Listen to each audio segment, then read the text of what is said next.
அப்பா உங்க வார்த்தை எங்களுக்கு ஒரு நல்ல போஜனமா இருப்பதற்காக நன்றி ஆண்டவரே. அறுசுவை உணவு உண்பது போல ஆண்டவரே எங்க ஆத்மா திருப்தி அடைகிறது ஆண்டவரே. ஸ்தோத்திரம்ப்பா. அப்பா அந்த கிருபைக்காக நன்றி ஆண்டவரே. ஸ்தோத்திரம்ப்பா. அப்பா இன்னும் எங்களை நீங்க பெருக செய்யுங்க ஆண்டவரே. அப்பா இந்த பகுதியில் ஆண்டவரே எங்க சபை ஆண்டவரே இன்னும் பெருக்கம் அடைய வேண்டும் ஆண்டவரே. அப்பா இன்னும் அநேகர் ஆண்டவரே உங்களை பார்த்து அறிந்து கொள்ள வேண்டும் ஆண்டவரே. அப்பா இந்த ஆராதனை வேலை முழுவதும் நீர் பொறுப்பெடுத்துக் கொள்ளுங்க ஆண்டவரே. அப்பா நாங்க பாடுகிற வேலையில அப்பா நாங்க ஆராதிக்கிற வேலையிலும் ஆண்டவரே நீர் எங்கள் மத்தியில வாசம் செய்யுங்க ஆண்டவரே. எங்க இருதயம் உங்களை மட்டுமே பார்க்க வேண்டும் அப்பா. எங்க கண்களோ எங்களோட இருதயம் ஆண்டவரை சுற்றி பார்க்காமல் அது உங்களையே நோக்கி பார்க்க வேண்டும் அப்பா. அப்பா எங்களுக்கு பரத்திலிருந்து உதவி தர தேவனையே நோக்கி நாங்க பார்க்க வேண்டும் ஆண்டவரே. அப்படிப்பட்ட இருதயத்தை எங்களுக்கு நீங்க கட்டளையிடுங்க ஆண்டவரே. நாங்க ஆராதிக்கிற வேலையில ஆண்டவரே முழு மனதோட ஆண்டவரே நாங்க ஆவியோட உண்மையோட ஆண்டவரே ஆராதிக்கிறதுக்கு நீங்க எங்களுக்கு உதவி செய்யுங்க ஆண்டவரே. எந்த ஒரு இடரலும் அப்பா எங்க ஆராதனையில வராதபடி ஆண்டவரே நீர் நடத்தி செல்லுங்க ஆண்டவரே. ஸ்தோத்திரம்ப்பா. அப்பா ஆராதிக்கிற ஆண்டவரே உங்களுடைய அடியானே ஆண்டவரே. அப்பா உங்க வார்த்தையை தரப்போற அடியானே ஆண்டவரே நீர் ஆசீர்வதிங்க அப்பா. உங்க வார்த்தை மூலமா ஆண்டவரே நாங்க திருப்தி அடைய வேண்டும் ஆண்டவரே. நாங்க என்ன எதிர்பார்ப்போட வரும் ஆண்டவரே. அப்பா நீ தீர்க்க தரிசனமா எங்களோட இடத்துல நீங்க பேசுங்க அப்பா. எங்களை யாரும் ஆண்டவரே சுகவீனம் ஆண்டவரே நாங்க நோயாளி என்று சொல்லக்கூடாது ஆண்டவரே. நாங்க எல்லா ஆண்டவரே உங்களுக்கு முன்பதாக ஆண்டவரே நாங்க பலவான்களா நிற்க வேண்டும் அப்பா. எங்களை நீர் ஆரோக்கியமாக வைத்துக் கொள்ளுங்க. எங்களை ஆண்டவரே இன்னும் நீங்க பலப்படுத்துங்க. ஆவிக்குரிய வாழ்க்கையில நாங்க இன்னும் வளர்றதுக்கு நீங்க எங்களுக்கு உதவி செய்யுங்க ஆண்டவரே. இந்த ஆராதனை வேலை முழுவதும் நீங்க பொறுப்பெடுத்துக் கொள்ளுங்க. உங்க விசேஷ கிருபையால எங்களை வழி நடத்துங்க. இயேசு நாமத்தில் ஜெபிக்கிறேன் ஜீவனுள்ள பிதாவே. ஆமென். ஆமென்.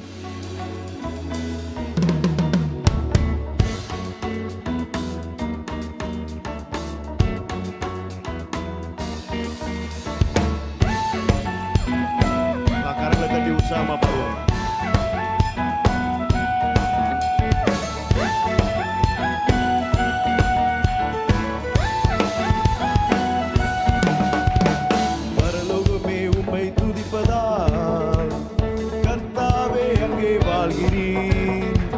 உம்மாலயத்தில் உம்மை துதிக்கிறோம் கர்த்தாவே எழுந்தருளும். பரலோகமே உம்மை துதிப்பதால் கர்த்தாவே அங்கே வாழ்கிறீர். உம்மாலயத்தில் உம்மை துதிக்கிறோம் கர்த்தாவே எழுந்தருளும். துதிக்கிறோம் துதிக்கிறோம் ஒன்றாக கூடி துதிக்கிறோம். அல்லேலூயா. துதிக்கிறோம் துதிக்கிறோம் ஒன்றாக கூடி துதிக்கிறோம். பரலோகமே உம்மை துதிப்பதால் கர்த்தாவே அங்கே வாழ்கிறீர். உம்மாலயத்தில் உம்மை துதிக்கிறோம் கர்த்தாவே எழுந்தருளும்.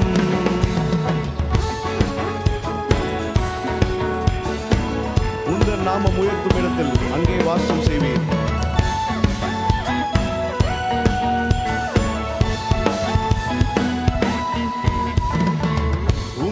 நாமம் உயர்த்தும் இடத்தில் அங்கே வாசம் செய்வீர். உந்த நாமம் உயர்த்தும் இடத்தில் அங்கே வாசம் செய்வீர்.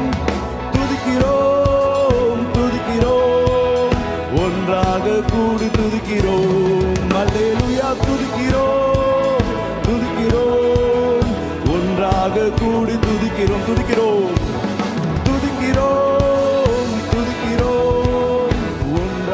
கூடி துதிக்கிறோம். அல்லேலூயா. துதிக்கிறோம் துதிக்கிறோம் ஒன்றாக கூடி துதிக்கிறோம். உம்மை போல் ஒரு தெய்வம் இல்லை சர்வ சிருஷ்டிகரே.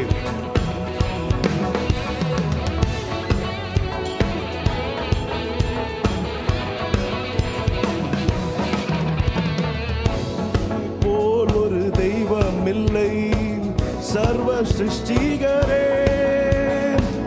உம்மை போல் ஒரு தெய்வம் இல்லை சர்வ சிருஷ்டிகரே. துதிக்கிறோம் துதிக்கிறோம் ஒன்றாக கூடி துதிக்கிறோம். அல்லேலூயா. துதிக்கிறோம் துதிக்கிறோம் ஒன்றாக கூடி துதிக்கிறோம். பரலோகமே பரலோகமே உம்மை துதிப்பதால் கர்த்தாவே அங்கே வாழ்கிறீர். மாலயத்தில் உம்மை துதிக்கிறோம் கர்த்தாவே எழுந்தருளும். பரலோகமே பரலோகமே உம்மை துதிப்பதால் கர்த்தாவே கர்த்தாவே அங்கே வாழ்கிறீர்.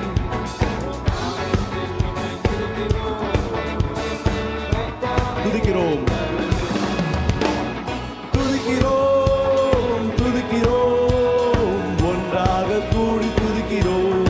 அல்லேலூயா. துதிக்கிறோம் துதிக்கிறோம், ஒன்றாக கூடி துதிக்கிறோம். துதிக்கிறோம் துதிக்கிறோம் துதிக்கிறோம், ஒன்றாக கூடி துதிக்கிறோம். அல்லேலூயா. துதிக்கிறோம் துதிக்கிறோம், ஒன்றாக கூடி துதிக்கிறோம். துதியும் கனமும் மகிமை எல்லாம் உமக்கே செலுத்துகிறோம் ஆண்டவரே.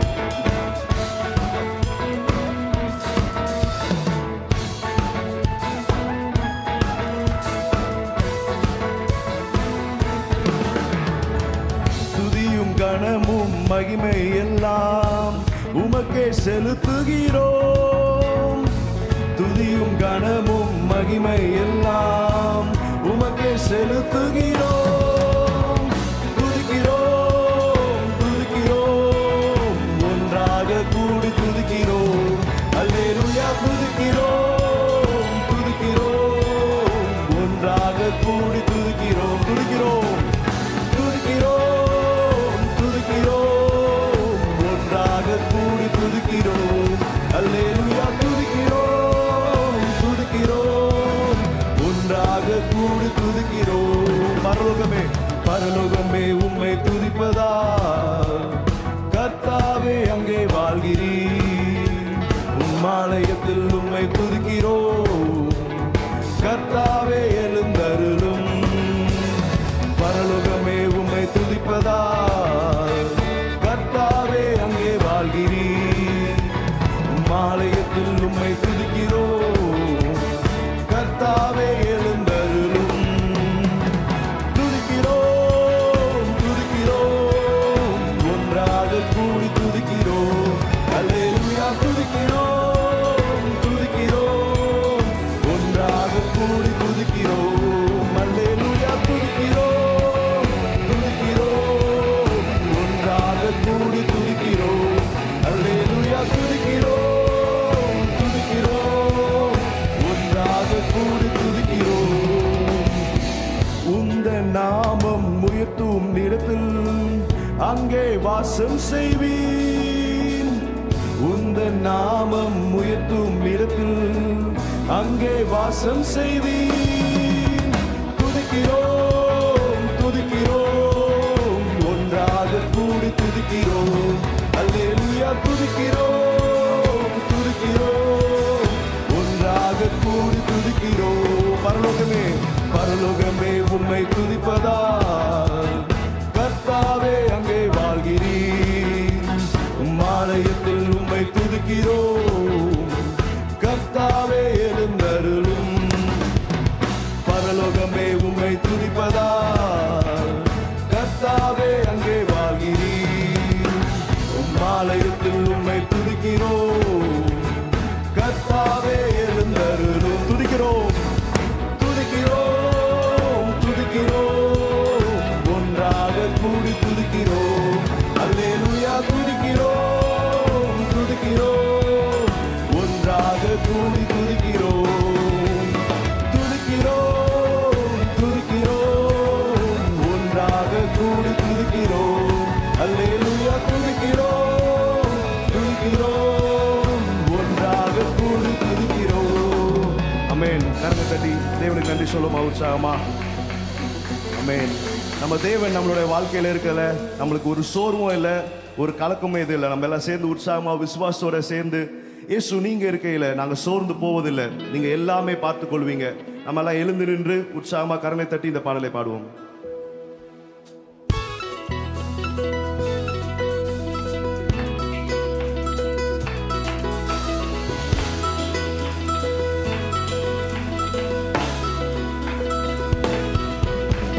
சமாதானக்காரர் நீங்க தானே, சர்வ வல்லவரும் நீங்க தானே. சமாதானக்காரர் நீங்க தானே, சர்வ வல்லவரும் நீங்க தானே. இயேசு நீங்க இருக்கையில நாங்க சோர்ந்து போவதில்லை. இயேசு நீங்க இருக்கையில சோர்ந்து போவதில்லை. நீங்க எல்லாமே பார்த்துக் கொள்வீங்க, நீங்க எல்லாமே பார்த்துக் கொள்வீங்க, நீங்க எல்லாமே பார்த்துக் கொள்வீங்க, நீங்க எல்லாமே பார்த்துக் கொள்வீங்க. இயேசு நீங்க இருக்கையில நாங்க சோர்ந்து போவதில்லை.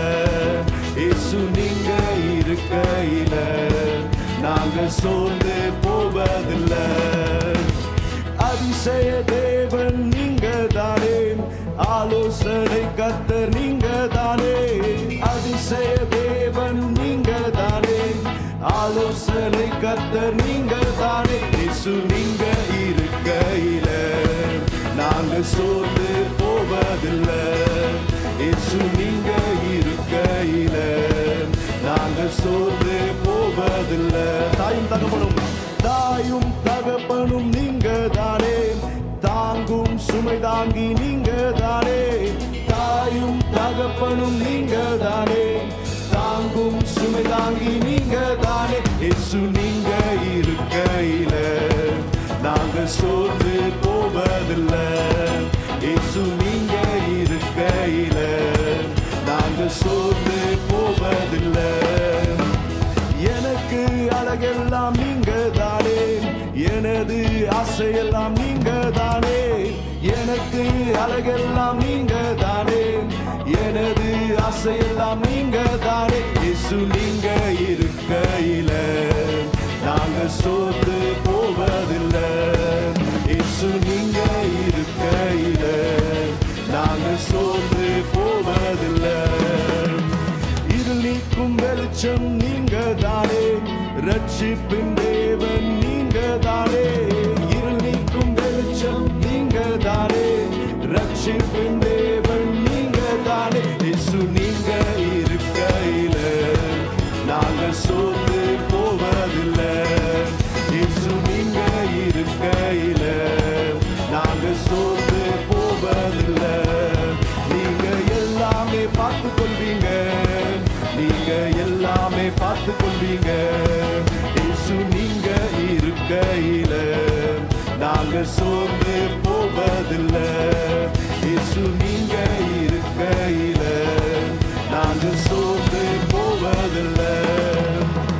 எல்லாமே எனக்கு நீங்க தானே, எனக்கு வாழ்பவரும் நீங்க தானே.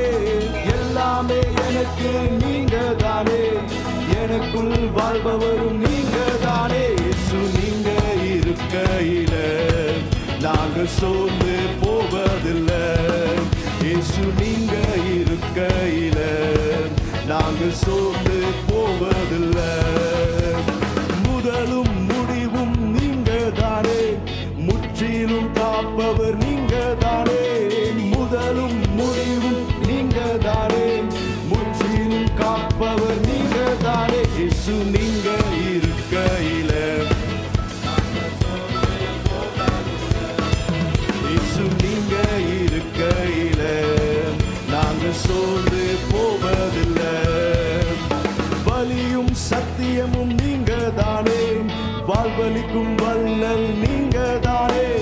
வலியும் சத்தியமும் நீங்க தானே, வாழ்வளிக்கும் வல்லல் நீங்க தானே. இயேசு நீங்க இருக்கையில நாங்க சோர்ந்து போவதில்லை.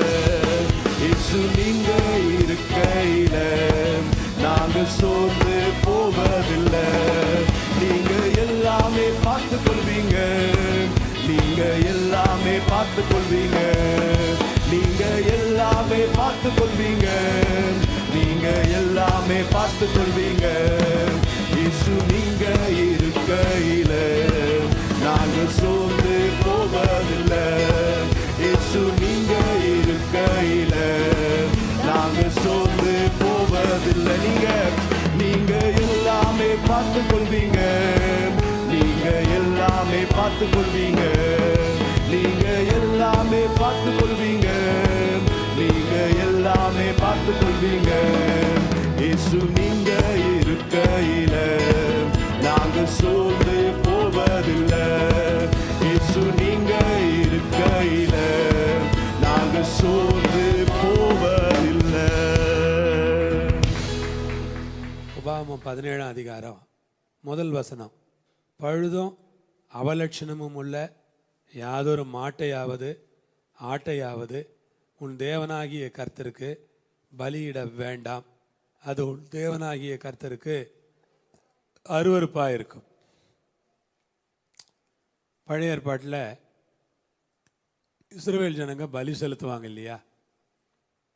அந்த பலி செலுத்தும் போது ஒரு பிரமாணம் இருக்குது. அவங்க கால் உடைஞ்சது, கை உடைஞ்சது, கண்ணு தெரியாது,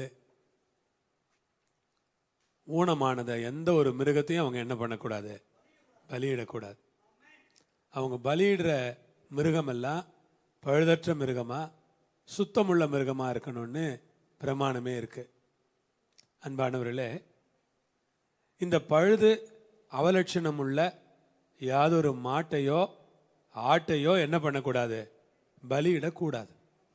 ஆண்டவருக்கு ஸ்தோத்திரம். அம்மா கொஞ்சம் ஆஃப் பண்ணி வைமா அதை.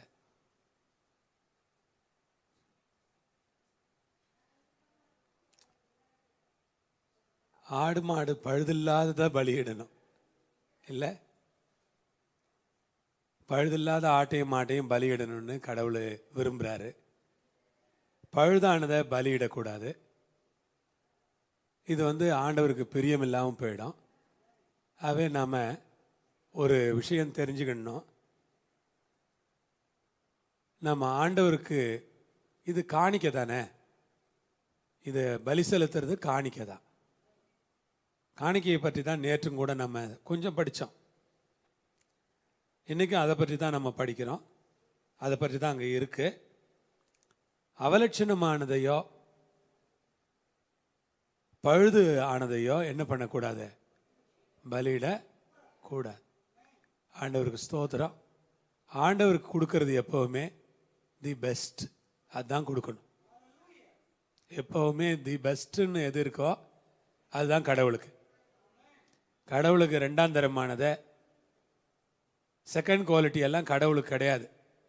கடவுளுக்கு எப்போவுமே ஃபஸ்ட் குவாலிட்டி தான். அல்லேலூயா.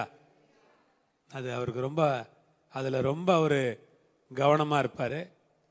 அதில் ரொம்ப ஸ்ட்ரிக்டாக இருப்பார். கடவுள் நம்ம ஆண்டவர் ஸ்ட்ரிக்டாக இருக்கிற விஷயத்தில் ரொம்ப ஸ்ட்ரிக்டாக இருக்கிறார். அதனால் அவருக்கு எப்போவுமே நம்ம லைஃப்பில் முதல் இடம்தான் அவருக்கு. நம்ம லைஃப்பில் ரெண்டாவது இடத்த கொடுக்குற அப்படின்னா அதை நீயே வச்சுக்க அப்படின்றவார். எனக்கு வேண்டாம், நான் கடவுள்னா அதுதான் நம்ம படிக்கிறோம் இல்லை? மல்கியாவில் படிக்கிறோம், நான் எஜமானனானால் கணம் எங்கே?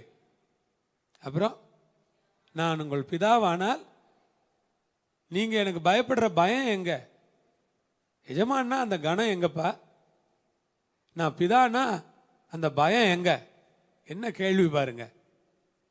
அப்ப நம்ம கணம் செலுத்துறதுல அவர் ரொம்ப சீரியஸாக இருக்கிறார். ரொம்ப சீரியஸான மேட்ரு அது. எது? கடவுளை கணம் பண்ணுறது. அதில் காம்ப்ரமைஸே பண்ண மாட்டார். நான் நினைக்கிறேன் 17ஆம் நூற்றாண்டுக்கு பிறகு தான் சபைகளில் காணிக்கை பெட்டி வச்சு கடவுளுக்கு காணிக்கை சேகரிக்கிற முறை தொடங்கி இருக்குமோ அப்படின்னு எனக்கு ஒரு எண்ணம் இருக்குது.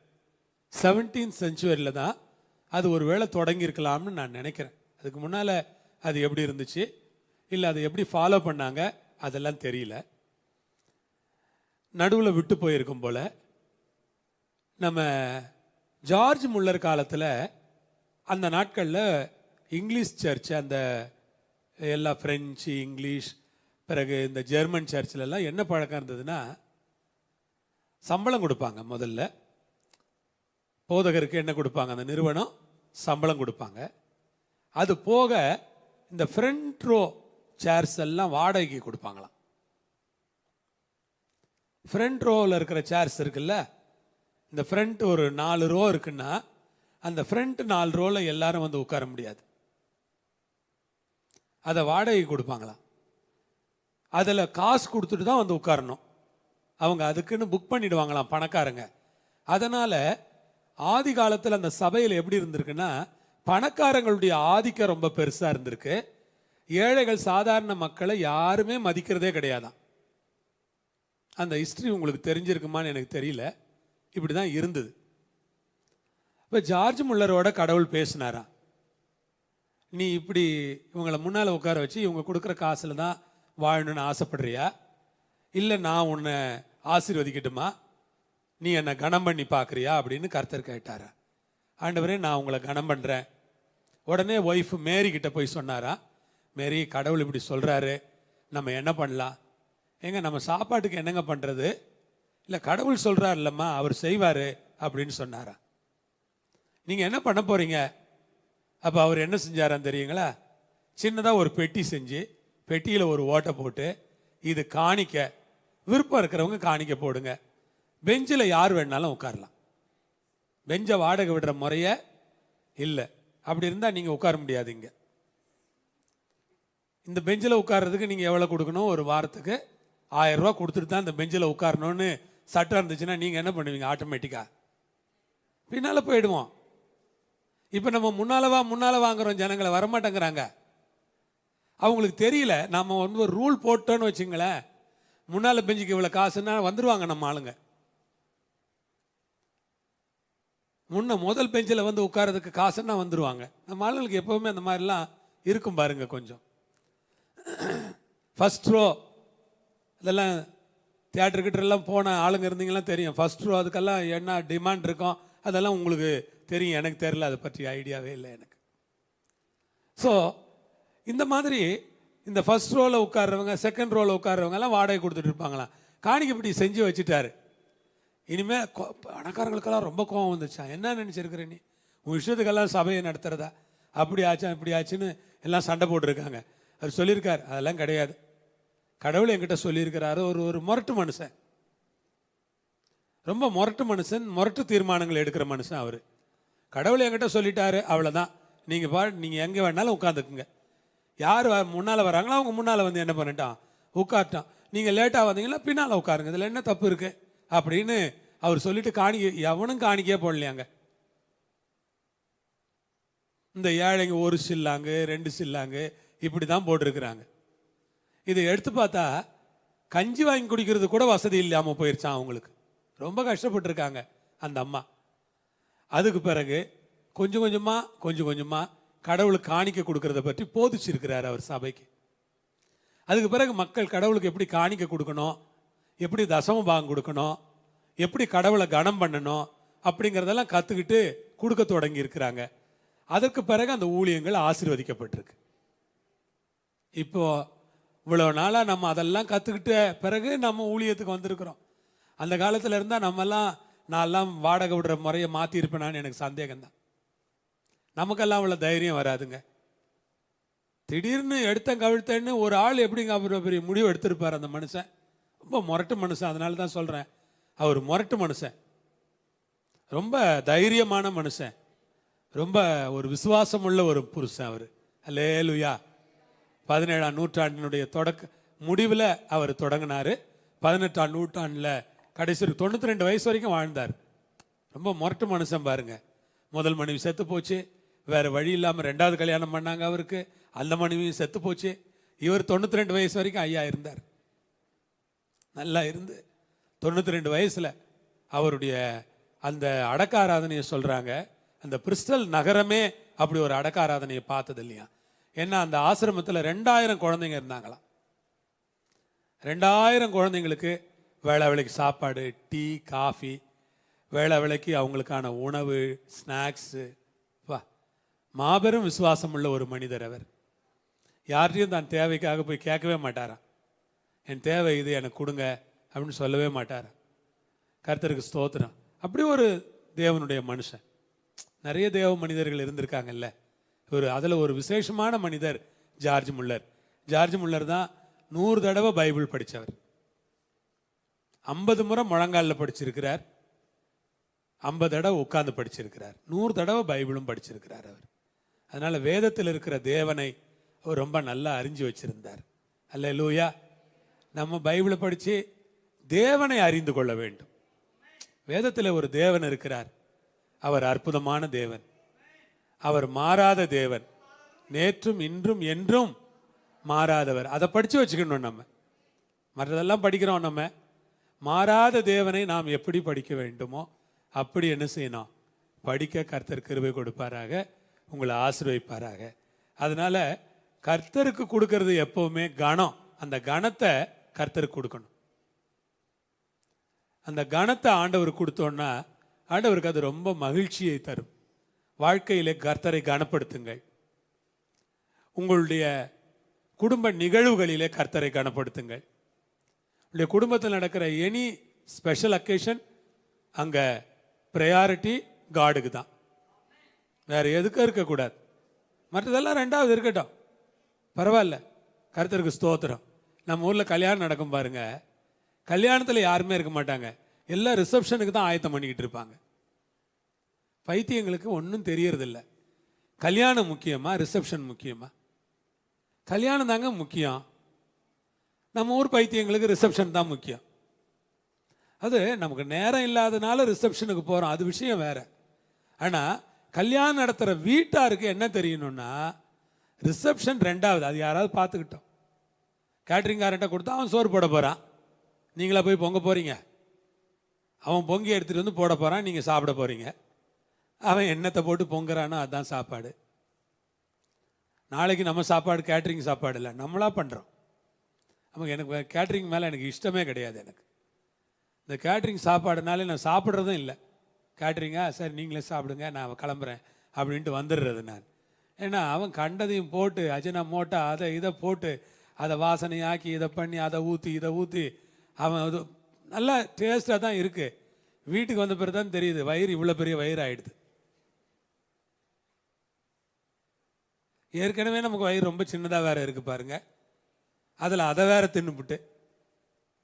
அதனால் அது ஏதோ போடுறான், போட்டான் விடுங்க. நான் அதுக்காக நம்மளா போய் பொங்க முடியும்? எல்லாரும் என்ன மாதிரி இருக்காதீங்க. நான் அவ்வளோ நல்ல ஆள் கிடையாது. சில விஷயங்களில் கெட்ட குணங்கள் இருக்குது, அதை மாற்றிக்க முடியல என்னால். இதெல்லாம் சமைக்கணும், அதெல்லாம் பண்ணணும், நம்ம செஞ்சு அப்படி பார்க்கணும் அப்படின்ட்டு ஒரு ஆசை. அதெல்லாம் ஒரு கெட்ட குணம்தான். அதெல்லாம் இன்னும் கொஞ்சம் நாளில் தெரிஞ்சிடணும்னு வச்சுக்கோங்களேன். நமக்கும் ஒரு வயசாக ஆக நம்மளும் என்ன பண்ணிடுவோம், என்ன போப்பா அப்படின்னு விட்டுற மாட்டோமா? அது அப்படி தான் ஆகும், விட்டுருவோம் நம்மளும். நம்ம எவ்வளோ நாளைக்கு இழுத்து பிடிப்போம். கர்த்தருக்கு ஸ்தோத்திரம். தாமஸ்ராஜ் பாஸ்டர் அப்படி தான், அவரே பொங்கி போடுவார், கடைசியில் அவரே விட்டார். பாஸ்டர்ஸ் மீட்டிங் எல்லாம் நடந்தால் சாப்பாடு இன்சார்ஜ் அவர் தான்.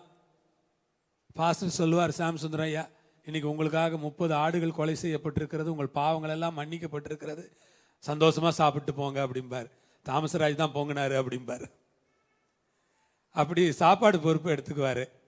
அது மாதிரி சிலருக்கு நம்மளை மாதிரி நானே பைபிள் காலேஜ்லேயே நம்மளாம் புத்தி தெரிஞ்சு தான் நம்மளுக்கு ஸ்டோர் டியூட்டியே கொடுத்தாங்க. 2 வருஷம் ஸ்டோர் கீப்பராக இருந்திருக்கேன். நல்ல ஜாமான் வாங்கிறது வைக்கிறது, சமையல்காரருக்கு எப்படி கொடுக்கறது வைக்கிறது, சமையல்காரை எப்படி வேலை வாங்கிறது எல்லாம் அதெல்லாம் நமக்கு தெரிஞ்சதுனால கொஞ்சம் கொஞ்சம் அதில் இன்ட்ரெஸ்ட்டு. ஆனால் வீட்டு சமையல் சுத்தமாக தெரிய மாட்டேங்க. வீட்டில் அடுப்பே பற்ற வைக்க தெரிய மாட்டேங்குது எனக்கு. அது ரொம்ப குழப்பமாக இருக்குது. எங்கள் வீட்டில் வேறு அந்த அடுப்பு எல்லா வீட்லையும் டப்பு டப்புன்னு பற்ற வச்சிடுறாங்க. எங்கள் வீட்டில் அது இதை திருப்பினா அது எரியுமா, அது திருப்பினா இது எரியுமான்னு தெரிய மாட்டேங்க. அதனால் நான் அடுப்பெல்லாம் பற்ற வைக்கிறதே இல்லை. கர்த்தருக்கு ஸ்தோத்திரம். எதனால எனக்கு அந்த இது இருக்கும், என்னது எலக்ட்ரிக் ஸ்டவ் ஒன்று இருக்குல்ல, எலக்ட்ரிக் இது இருக்குல்ல, இண்டக்ஷன், அதான் எனக்கு சௌகரியமாக இருக்கும். அதுனா கரண்ட்டு சுவிட்சை போட்டு நம்ம பாட்டுன்னு என்ன பண்ணலாம், பாத்திரத்தில் தண்ணியை வச்சிடலாம், அது கொஞ்சம் நேரம் கோச்சிக்கிச்சு வந்துடும். இது கேஸை பார்த்தாலே பயம் எனக்கு. சிலிண்டரை மாற்றணுன்னாலும் பயம். இல்லை நிறைய பயங்கள் இருக்குது எனக்கு, அதெல்லாம் நான் வெளியே சொல்கிறது இல்லை. சிலிண்டரை பார்த்தாலே பயம். அந்த அம்மா காலையிலேயே நான் அப்போ தான் ஜோம் பண்ணிகிட்டு இருப்பேன். அப்போ தான் அந்த வேலைக்கார அம்மா சொல்லும், ஐயா அப்பா சிலிண்டர் தீர்ந்து போச்சுப்பா, போம்மா. காலையிலேயே வந்துட்டு சிலிண்டர் தீர்ந்து போச்சு, நீயே மாற்று. அதை தூக்கிட்டு போக முடியாது பாவம். அதனால் அதை இழுத்து கொண்டு போய் அதை திறக்கும் போது என்னமோ வெடிகுண்டு மாதிரி எனக்கு பயமாக இருக்கும். அந்த ஒன்று மூடியை பிடிச்சி இழுப்பாங்க பாருங்கள், அது இழுக்கிறது எனக்கு அந்த வெடிகுண்டு ஓப்பன் பண்ணுற மாதிரி எனக்கு. கடவுளே என்னை காப்பாற்றுங்க அப்படின்னு ஒரு ஜபத்தோடு தான் இழுப்பேன் நான் அதை. நீங்கள்லாம் சர்வசாதாரணமாக இழுக்கிற விஷயத்தை நான் எப்படி இருக்கிறேன்னு பாருங்கள் நீங்கள். கர்த்தருக்கு ஸ்தோத்திரம். பட்டாசு வெடிச்சா எனக்கு ரொம்ப பயம். அதே மாதிரி பட்டாசு வெடிச்சிச்சுன்னா அவ்வளோதான், நான் வீட்டுக்குள்ளே போய் ரூமில் அமைதியாக இருந்துடுவேன். அது சத்தம் கேட்டாலே எனக்கு என்னமோ படபடன்னு வர்ற மாதிரி இருக்கும். அந்த மாதிரி இருக்குது நிறைய விஷயங்கள். அவங்களுக்கு பலமும் இருக்குது, பலவீனமும் இருக்குது. அதனால் பலத்தையும் பலவீனத்தையும் கர்த்தர் அறிவார். கர்த்தருக்கு ஸ்தோத்திரம். ஆனால் கர்த்தரை நம்ம கனம் பண்ணணும், அதான் ரொம்ப முக்கியம். கர்த்தரை நல்லா கனம் பண்ணுங்க. எந்த ஒரு விஷயமா இருந்தாலும் நீங்கள் ஒரு விஷயம் ஆரம்பிக்கிறீங்க, கல்யாணம் தான் முக்கியம், ரிசப்ஷன்லாம் முக்கியம் இல்லை. அது என்ன பண்ண போகிறாங்க, வரப்போகிறாங்க, சாப்பிட போகிறாங்க, உங்கள் கையில் கவர் கொடுக்க போகிறாங்க, அவ்வளோதானே. வேறு என்ன பண்ண போகிறாங்க? அங்கே ஒன்றும் செய்ய மாட்டாங்க. கரெக்டாக வரப்போகிறாங்க, சாப்பிட போகிறாங்க, கையில் ஒரு கவரு, அதுவும் 10 பேர் வந்திருப்பாங்க, 100 ரூபா கவர் கொடுப்பாங்க. நம்ம ஊரில் ரொம்ப அற்புதமான ஆளுங்கள்லாம் உண்டு. 10 பேர் சாப்பிட்றோமே, 100 ரூபா கொடுக்குறோமே, இது நியாயமானு யோசிக்கிறதே கிடையாது. 10 பேர் சாப்பிட்டுவிட்டு எவ்வளோ கொடுத்துட்டு போகிறது? 100 ரூபா. அதுக்கு ஒரு ஃபோட்டோ, அதுக்கு ஒரு வீடியோ. கர்த்தருக்கு ஸ்தோத்திரம். நானா விரட்டி விட்டுருவேன், உனக்கெல்லாம் ஃபோட்டோ கேட்குது போயா அப்படின்னு. ஆமாம். அதனால் கல்யாணத்தை ரொம்ப நல்லா பண்ணணும் எப்போவுமே. கல்யாணத்துக்காக நல்லா ஜெபம் பண்ணி, கல்யாணத்தில் கடவுளுடைய வார்த்தை, கல்யாணத்தில் கடவுளுடைய பிரசன்னம், கல்யாணத்தில் கடவுளுடைய சமூகம் அங்கே தானே இருக்குது. தானே முக்கியமான இடம். இயேசு இந்த கல்யாணத்துக்கு அழைக்கப்பட்டிருந்தார். அந்த கல்யாணத்தில் இயேசு இருக்கிறார்ல. அது மாதிரி நம்ம கல்யாணங்கள்லாம் கல்யாணத்தை தான் முக்கியப்படுத்தணும். கர்த்தருக்கு ஸ்தோத்திரம். கல்யாணத்தில் சடங்குகளை முக்கியப்படுத்தக்கூடாது. ஊர் சடங்கு, இந்த சடங்கு, அந்த சடங்கெல்லாம் இருக்குல்ல, இந்த சடங்குகளெல்லாம் முக்கியப்படுத்தக்கூடாது. கல்யாணத்தில் ரொம்ப முக்கியம் ஆராதனை, கர்த்தருடைய வார்த்தை, கைப்பிடிச்சு கொடுக்குறோம் பாருங்க, அந்த டைம் ரொம்ப ரொம்ப முக்கியமானது. கடவுளை கனம் பண்ணணும் நம்ம அந்த இடத்துல. கர்த்தருக்கு ஸ்தோத்திரம். நிறைய கல்யாணங்களில் பொண்ணுக்கு அப்பாவை தேடிக்கிட்டு இருக்க வேண்டியது இருக்கும். அவர் எங்கேயோ போயிடுவார். அவர் அப்போ தான் வெளியே ஆளுங்களை கூப்பிடுறதுக்கு சுற்றிக்கிட்டு இருப்பார். கைப்பிடிச்சி கொடுக்க வேண்டியது யார்? அவர் தான். ஒரு பாஸ்டருக்கு கல்யாணமே நடத்த தெரியல. பொண்ணு கையை கீழே வச்சுட்டாரு, பையன் கையை மேலே வச்சுட்டாரு. பொண்ணு கையை கீழே வச்சுட்டாரு, பையன் கையை மேலே கொண்டு போய், இல்லை அப்படி தானே, பையன் கையில் தானே பொண்ணை கொடுக்கணும், இப்படி தானே கொடுக்கறது. இவர் இப்படி கொடுக்குறாரு, உல்டாவாக கொடுக்குறாரு. என்னடா இது, இந்த பொண்ணுக்கிட்ட பையனை கொடுக்குறாரு இவர். எல்லாம் பையன்கிட்ட தான் பொண்ணை கொடுப்பாங்க. இவர் கரெக்டாக செஞ்சுருக்கிறாரா? எங்கள் வீட்டு அம்மா சொல்கிறாங்க கரெக்டாக செஞ்சுருக்கிறா. உங்களுக்கு எவ்வளோ தைரியம் இருக்கு இப்படி சொல்கிறதுக்கு? அவர் தப்பாக செஞ்சாருங்கிறேன், கரெக்டாக செஞ்சார். ஆண்டவருக்கு ஸ்தோத்திரம். ஆமாம், அந்த பையன் தானே பராமரிக்கணும் பொண்ணை. அதனால தான் மாப்பிள்ளை கையில் ஒப்படைக்கிறான். பத்திரமா பார்த்துக்கப்பா, உன்னை நம்பி தான் இந்த பொண்ணை என்ன பண்ணுறோம். இதெல்லாம் ரொம்ப முக்கியமான நேரங்க. இந்த முக்கியமான நேரங்களை நிறைய பேர் தப்பாக செய்கிறாங்க. அதை விட்டுட்டு சாப்பாட்டுக்காரனுக்கு அந்த நேரம் ஃபோன் பண்ணிக்கிட்டு, இதெல்லாம் முன்னால் கரெக்டாக முடிச்சிடணும். எல்லாத்தையும் முடிச்சுட்டு கல்யாணத்தில் நம்ம வந்து உட்காந்துட்டா ஃபோனை எடுக்கக்கூடாது. என் கல்யாணத்துலலாம் நான் அப்படி தான் இருந்தேன். நான் எதை பற்றியும் கவலைப்பட்டுக்கல. சாப்பாடு என் கல்யாணம் இல்லை, எங்கள் பொண்ணு கல்யாணம். எங்கள் கல்யாணத்தில் நான் தானே சாப்பாடே போட்டேன். சமைக்கிற பொறுப்பே என் கையில் தானே இருந்துச்சு. அதில் ஒரு சுறுசுறுப்பான விசுவாசி இருந்தார். அவர் எல்லாத்துலேயும் அவசரம். கறியும் வேகிறதுக்கு முன்னால் எடுத்துட்டார், அதுலேயும் அவசரம் அவருக்கு. அந்த மட்டன் வேகவும் இல்லை. கடைசியாக எங்களுக்கு கொண்டு போய் உட்கார வச்சு சாப்பாடு கொடுத்தாங்க. நான் சாப்பிட்டு பார்த்தேன், நமக்கு நல்லா வெந்திருந்தாலே சாப்பிட முடியாது, அது பாதி தான் வெந்திருக்குது. நான் நினச்சேன், கடவுளே, மட்டன் வாங்கி கொடுத்த இந்த கதையில் ஆகிட்டார் இவர். எல்லாத்துலேயும் அவசரம், சமையல்லையும் அவசரம் இவருக்கு. அவசரத்தில் கடகடன்னு என்ன பண்ணிட்டாரு, சாப்பாடை கீழே இறக்கி வச்சுட்டாரு போல தருது. சமையல்காரன் அப்படி துரிதப்படுத்துவாங்க சிலர். அவன் என்ன பண்ணுவான், வந்துச்சா வேகலையும் இறக்கி வச்சுட்டு போயிட்டான். அவன் எல்லாம் வேகாது தின்னுட்டு போனாங்க. அது மாதிரி கல்யாணத்தில் எல்லா விஷயங்கள்லையும், ஒரு வீடு கட்டுறீங்க, பிரதிஷ்டை பண்ணுறீங்க, கடவுள் தான் முக்கியம். உங்கள் பிள்ளை பெரியவளாகிறா, நீங்கள் முதல்ல கடவுளுக்கு நன்றி சொல்லுங்கள். மாமா வரணும், அவர் தாய் மாமா வரணும், நாய் மாமா வரணும். இதெல்லாம் எதுக்கு? இந்த மாமாவங்கெல்லாம் பெருசாக என்னத்தையோ சாதிச்ச மாதிரி, அவர் வந்து ஏதோ பண்ண போகிற மாதிரி. இங்கே என்ன பண்ணோம், ஜோம் பண்ணிவிட்டு, சிஸ்டர் நம்ம அவளுக்கு செய்ய வேண்டியது செய்வோம், தண்ணி கிணியை ஊற்றுவோம், அவளை குளிப்பாட்டி, கர்த்தர் இந்த ஒரு வளர்ச்சி அவள் வாழ்க்கையில் என்ன பண்ணியிருக்காரு. கோச்சுக்காதீங்க, நான் எல்லாருக்கும் பொருந்தாது நான் சொல்கிறது. சில வீடுகளில் நாய் மாமா அவங்க தான் இருக்குது. நான் பார்த்ததுனால தான் சொல்கிறேன். அப்படி பெரிய ரகலை பண்ணுவார், என்னமோ 10 பவுன் எடுத்துகிட்டு வர போகிற மாதிரி. எடுத்துகிட்டு வர்றது 1/4 பவுன் கூட கிடையாது.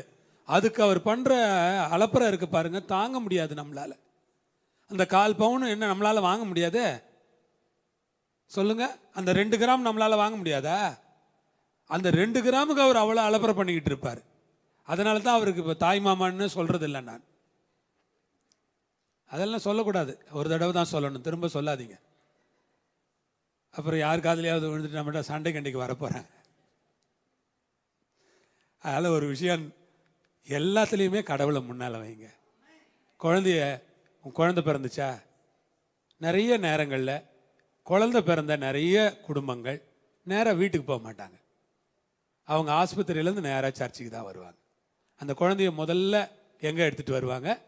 சர்ச்சில் வந்து ஆலயத்தில் நின்று கடவுளுக்கு நன்றி சொல்லி, இப்படி ஒரு குழந்தைய கொடுத்தீங்களே ரொம்ப நன்றி, உங்களுக்கு ஸ்தோத்திரம், இந்த குழந்தை ஆசீர்வதிக்கப்படணும், சர்ச்சிலேயே இந்த குழந்தை கடைசி வரைக்கும் வளரணும், இந்த குழந்தைய ஆசீர்வதிங்கன்னு ஜெபம் பண்ணிவிட்டு, நான் இருந்தேன்னா என்கிட்ட ஜெபம் பண்ணிக்குவாங்க, இல்லைன்னா அவங்களே ஜெபம் பண்ணிட்டு எடுத்துகிட்டு போயிடுவாங்க.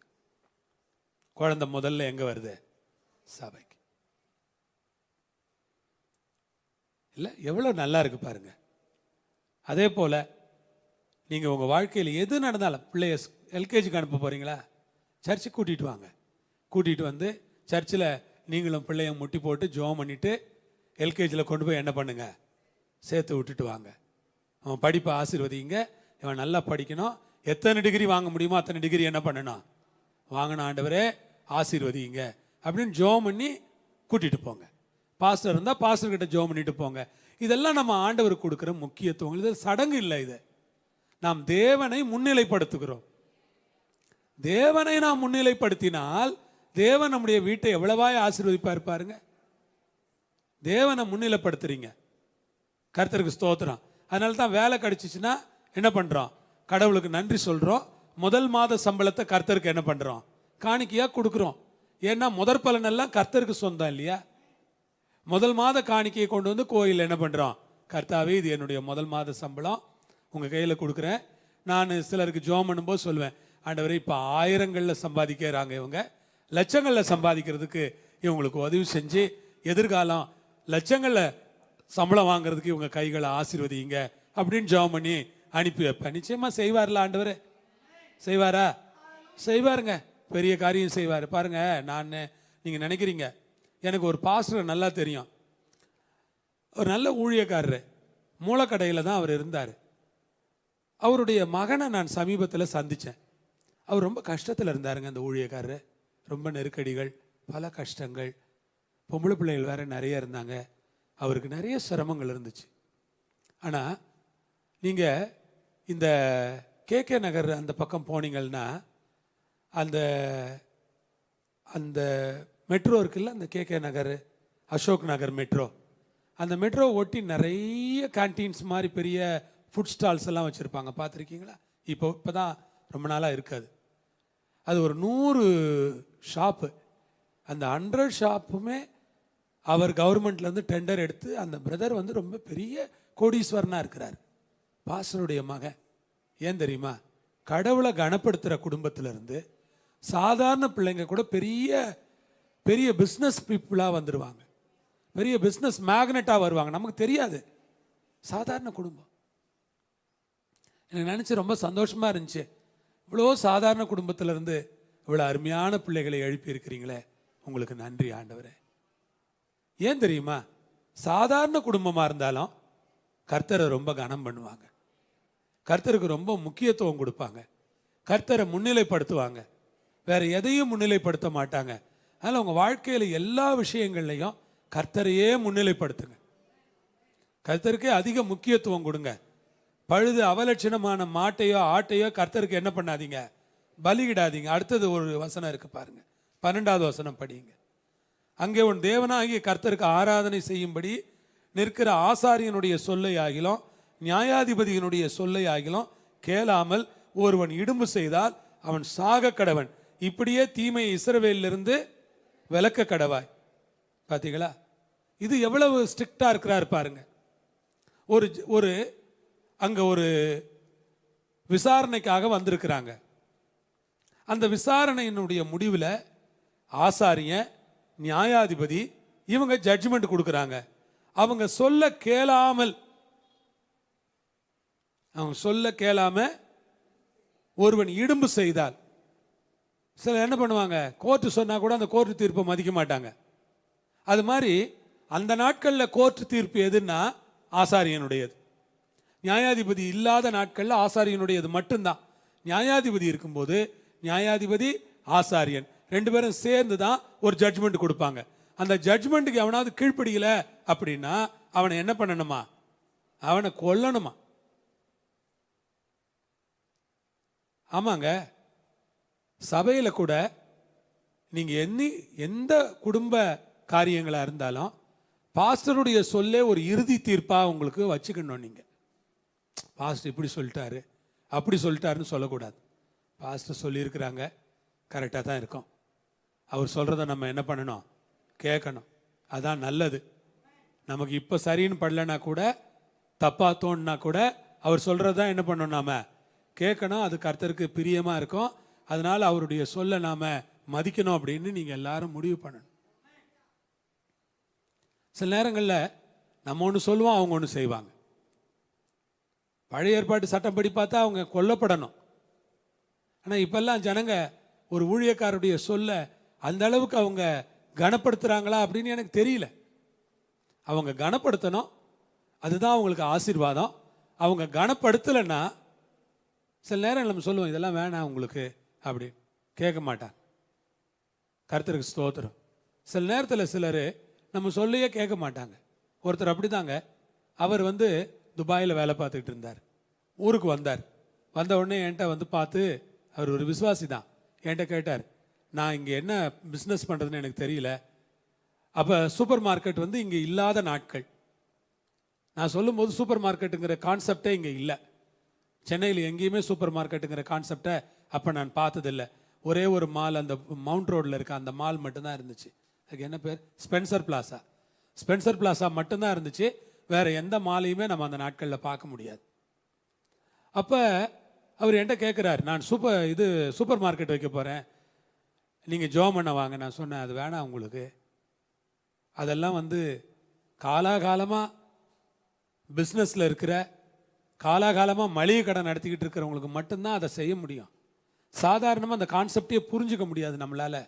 அது ரொம்ப பெரிய கஷ்டமான வேலை, அதை கையில் எடுக்காதீங்க, அது உங்களுக்கு சிரமமாக இருக்கும் அப்படின்னு. இல்லை எனக்கு எல்லாம் தெரியும், நீங்கள் ஜோம் பண்ணுங்க அப்படின்னாரு. சூப்பர் மார்க்கெட் திறந்து 6 மாதத்தில் மூடிட்டார். நஷ்டமாக போச்சு, நடத்த முடியல அவரால். அதனால் சில நேரங்களில் நம்ம தேவனுடைய சொல்ல நேரடியாக கேட்க முடியாது. ஊழியக்காரங்க வழியாக தான் அந்த ஆலோசனையை கேட்குறோம். அதை நம்ம ஏற்றுக்கொண்டோன்னா நமக்கு நல்லது, இல்லைன்னா நஷ்டம் நமக்கு தான் வருகிறது.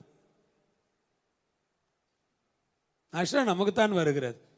சபையில் நிறைய பெண் பிள்ளைகள் சில நேரங்களில் பிடிவாதமாக இருப்பாங்க. அவங்க அப்பா அம்மாட்ட, நான் விரும்புகிற பையனை கல்யாணம் பண்ணிக்கணும் அப்படின்னு. அவங்க அப்பா அம்மா, சில அப்பா அம்மா என்கிட்ட கூப்பிட்டு வருவாங்க, பாஸ்டர் இவளுக்கு கொஞ்சம் நீங்கள் சொல்லுங்க பாஸ்டர். அப்போ அந்த பிள்ளைங்க அந்த வயதில் இருக்கிற பிரச்சனை தானே. நம்ம அந்த பிள்ளைகளை தப்பாக நினைக்கிறது இல்லை, அதை வெளியே சொல்கிறதும் இல்லை. நம்ம அந்த பிள்ளைகளை உட்கார வச்சு கொஞ்ச நேரம் ஒரு தகப்பன் மாதிரி அவங்களோட பேசுவேன். யோசித்து பாருங்க, இது இப்படி இருக்கும். ஆனால் யதார்த்தங்களை சொல்லுவேன். நான் நிறைய பிள்ளைகளை பார்த்துருக்கேன். பாஸ்டர் நீங்கள் சொன்னீங்கன்னா அதுக்கு மேலே நான் என் இஷ்டத்துக்கு போக மாட்டேன் பாஸ்டர், உங்கள் சொல்லுக்கு நான் கீழ்ப்படுகிறேன் பாஸ்டர், நீங்கள் சொல்கிற மாதிரியே செஞ்சுக்கிடுறேன். ரொம்ப ஆச்சரியமாக இருக்கும். எல்லாரும் சொன்னாங்க, கேட்கல அந்த பொண்ணு. ஆனால் ஏதோ ஒரு 5 நிமிஷம் நான் பேசுகிறேன், 5 நிமிஷத்தில் என் சொல்ல கேட்குற எண்ணம் அவளுக்கு எப்படி வருது? பரிசுத்த ஆவியானவர் தான் ஏதோ கிரியை செஞ்சிருக்கிறார். அல்லேலூயா. அந்த மாதிரி கல்யாணம் ஆகி அந்த பிள்ளைகளை நிறைய பேரை இப்போ நான் பார்க்கும்போது, அவங்களுக்கு என்னை பார்க்கும்போது சந்தோஷம், எனக்கு அவங்கள பார்க்கும்போது சந்தோஷம். அவங்களுக்கு எனக்கு மட்டும்தான் ரகசியம் தெரியும், வேற யாருக்கும் தெரியாது. அல்லேலூயா, அல்லேலூயா. நம்ம எப்பவுமே அடுத்த குடும்பத்துக்கு அதே இன்னொரு குடும்பத்துக்கிட்ட பேசுறது இல்லை. அந்த பழக்கம் நமக்கு கிடையவே கிடையாது. ஒரு குடும்பத்துக்கு அதே இன்னொரு குடும்பத்துக்கிட்ட சொல்றதே இல்லை. அந்த குடும்பத்துக்கு அதை அந்த குடும்பத்தோட சரி, அவ்வளவுதான். கர்த்தர் ரொம்ப நல்லவராக இருக்கிறார். அதனால ஊழியக்காரருடைய சொல்ல கேளுங்க. மதித்து நடங்க.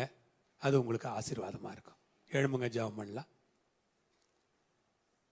ஜீசஸ், நல்ல ஆண்டவரே, அருமையான தகப்பனே, உமக்கு கோடா கோடி ஸ்தோத்திரம்.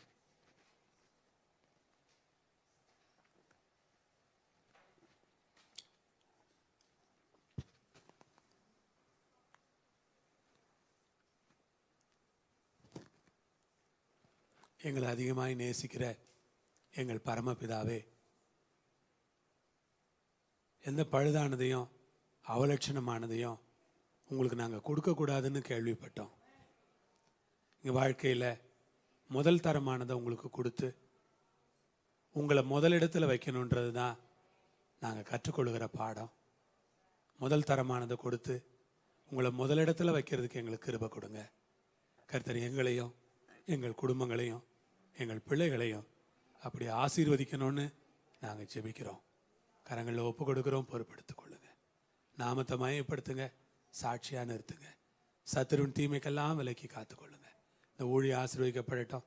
சபை ஆசீர்வதிக்கப்படட்டும். விசுவாசிலே குடும்பங்கள் ஆசீர்வதிக்கப்படட்டும். துதிகன மகிமை எல்லாம் ஒருவருக்கு இயேசுவின் நாமத்தில் கெஞ்சி மன்றாடி கேட்டுக்கொள்கிறோம் எங்கள் பரமபிதாவே, ஆமென். என் ஆத்மாவே கர்த்தரை ஸ்தோத்திரி, முழு உள்ளமே பரிசுத்த நாமத்தை ஸ்தோத்திரி.